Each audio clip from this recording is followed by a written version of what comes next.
Great morning, holy brothers and sisters, on this supernatural Sunday of April 22nd. It is also the 22nd day of the Omer for those counting. It is the 7th of Iyar, and we are in the Kitzur Likutei Moharan, and today's lesson will be called Extra Evil.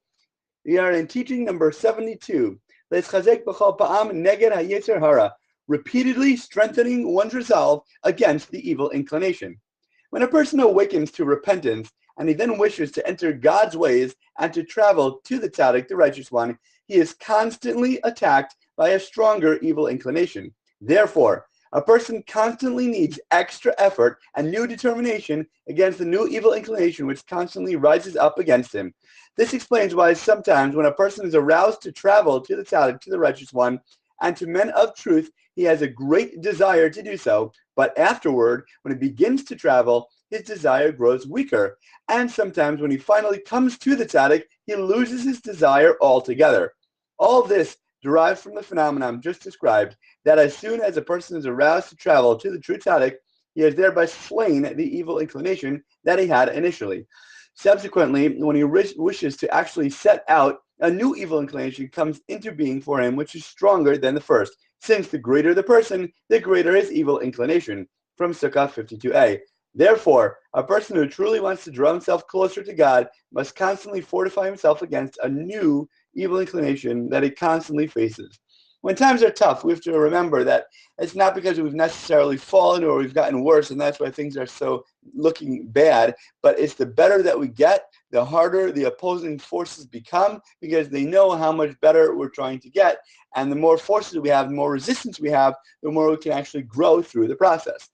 The evil inclination has several different forms. The evil inclination of most people is low and grossly physical in the extreme and is sheer folly. Anyone who can think the least bit clearly has some slight conception of the greatness of the Creator undoubtedly considers this type of evil inclination to be a great folly and madness. Even the test presented by physical lust is mere folly to him and requires no effort whatsoever to resist. Instead, a person like this has a different evil inclination, which is much loftier than this. But the evil inclination of most people is truly greatly foolish for a person who possesses real intelligence alone and nothing more. He need not be a tzaddik, a righteous one, or have attained any particularly high level of purity.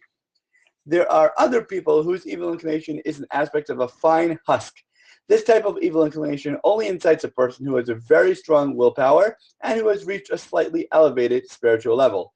However, this is still not the evil inclination of the true tzaddikim, the real righteous ones, since their evil inclination is literally a holy angel. The evil inclination, we mentioned before, is like a coach. You know, when they keep smacking you in the face and you keep getting knocked down harder and harder, and then they punch you even greater, it's not because they want to see you a bloody mess on the floor. A coach gets the greatest satisfaction and the most nachas when his student, his disciple, is able to keep his hands up and fight back even harder and then beat the teacher. So the teacher is the happiest when the student is able to beat him. The Yetzer Hara does not want to see us fail. The evil inclination is not designed for us to be miserable and not succeed at anything. The evil inclination literally cries every time that when he beats us down and we fall, he would rather us to be able to overcome him and get closer to God, and then he is truly the happiest with his disciple, being able to succeed at all of these challenges. As always, thank you so much for learning together. If you enjoyed this lesson, please remember to like, comment, share, and borrow, and please God, we'll learn again tomorrow.